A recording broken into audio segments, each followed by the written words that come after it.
Hi, I'm Mark with the Tractor Trade YouTube channel. Today we are in Rock Springs, Pennsylvania. We're at Ag Progress Days 2015, looking right down the main center section. It's a busy day out here, a hot day, and we're going to take a look around. We're going to interview some of the vendors, interview some of the people. It's a great day out on the Penn State grounds today at Ag Progress Days 2015.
Okay, so we're walking around here at Ag Progress Days 2015, and I come across this awesome piece of machinery, and we had to just check out and figure out what this thing was. It turns out it is an agitator for a manure pit, and you'll take a look at these things on the side. They are flotations.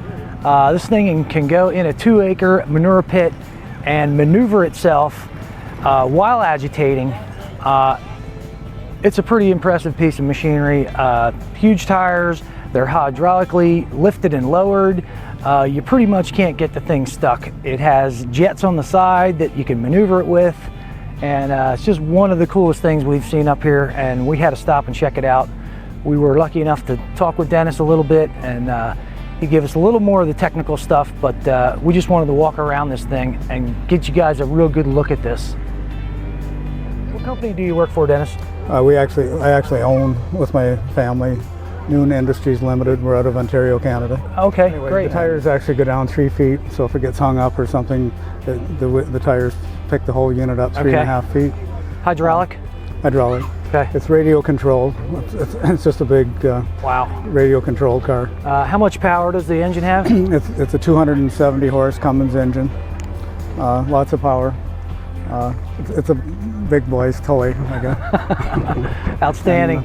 And the black floats underneath it are filled with foam, so if you poke a hole in it, you won't sink. Okay, and how would you steer this unit once you're in the pool? It's radio controlled.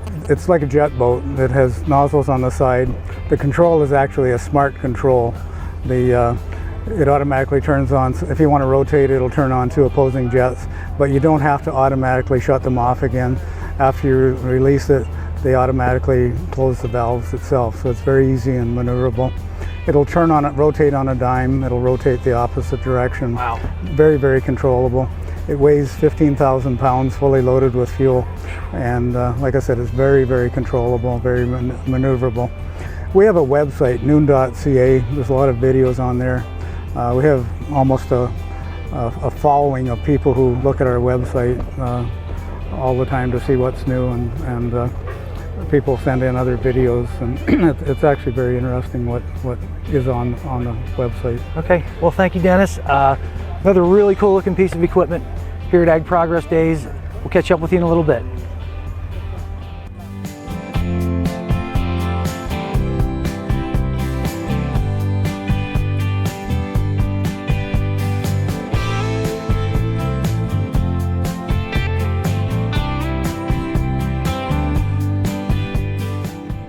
And I'm here with Steve with one of the units that we saw running earlier.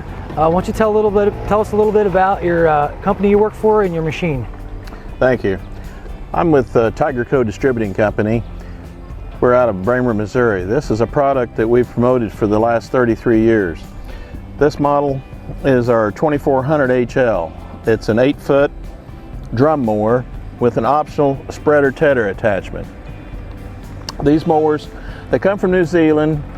They are totally belt driven. We have sizes of 5'3", 6'9", and 8 foot in a 3-point linkage model. What would the advantage be to the having the belt drive? Well, the belt drive gives us an opportunity to reduce all the moving parts. In a typical disc mower, there's hundreds of moving parts. On a lot of our mowers, there's only like 5 moving parts on our 3-point linkage mowers. As a result, you have a lot less maintenance, a lot less downtime. Okay, Steve, when we saw you running this model down there earlier, I noticed something very different than some of the other models. It seemed like it was tossing a lot of debris and grass and whatnot out the back. Can you explain a little bit about that? Right, Dave, thank you. This spreader tedder is an optional part of the machine. When we have legumes, your alfalfas that need to be conditioned, unequivocally, we have people that attest the fact that they can run this unit and it will get the same dry down as what they do with the typical hay bind or disc bind. In fact, we ran this in 12-foot high hay grazer before and gotten the dry down to be within 5% of your typical disc binds. But you either leave it on there to scatter the hay, or you can take it off to windrow the hay. It's a very expensive option to make for a tedder. It's a nice added bonus. Does this model come in larger or smaller sizes? It does, Dave. We have a 10'3" trail model as well as an 11'2" trail model. And that's pretty well the whole line of the Reese range. It's geared for the farmer that wants to have low maintenance and that if they can pull a wrench, they can fix anything themselves.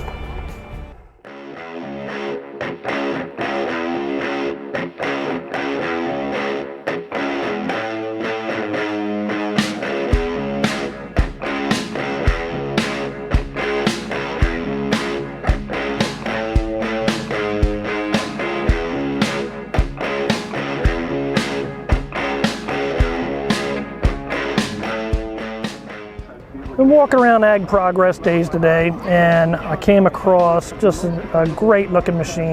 What is it called, Richard? It's a Claas forage harvester. It's a 970, 775 horsepower, and we have a 10-row corn head on it today. Wow, how fast will this thing go through that field? It depends on the condition of the crops, the height of it, but it'll run anywhere from 4 to 7 miles an hour. How many acres do you think it'll knock out in, let's say, a half an hour span? Half an hour's time with the 10-row head, you'll be able to take down 15, 20 acres. Nice. So this isn't a machine like a 100-acre farmer even would buy, is it? No. He would a small, contract somebody. A small farm will either contract somebody, or they do offer smaller machines down to about 350 horsepower, but the smaller farmers are usually getting a contractor in to take care of their feeding. And what business are you with? I'm with Weaver & Sons in Leola, Pennsylvania. We've been selling the forage equipment for Claas now since about 1990.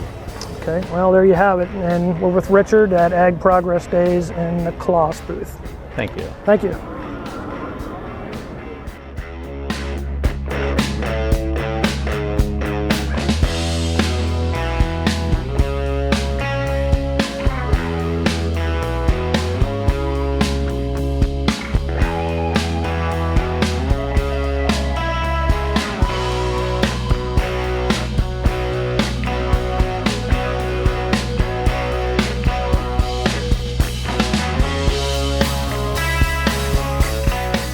Okay, so we're back from Ag Progress Days, and we only got a chance to touch on a few things out there.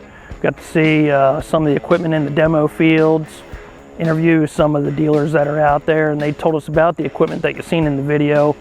And we got to see a few of the things on display out there, but that's only a really small part of that. Ag Progress Days is a very large event, covers a lot of acres, it's a lot of new equipment, and there's a lot of new technology to be seen out there also.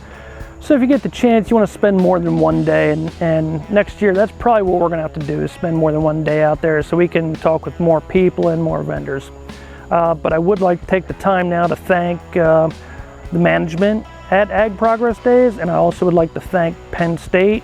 We had a great time out there. I hope you enjoyed the video. Please check out Tractor Tread and like us on Facebook and like us on YouTube. Thank you. See you next time.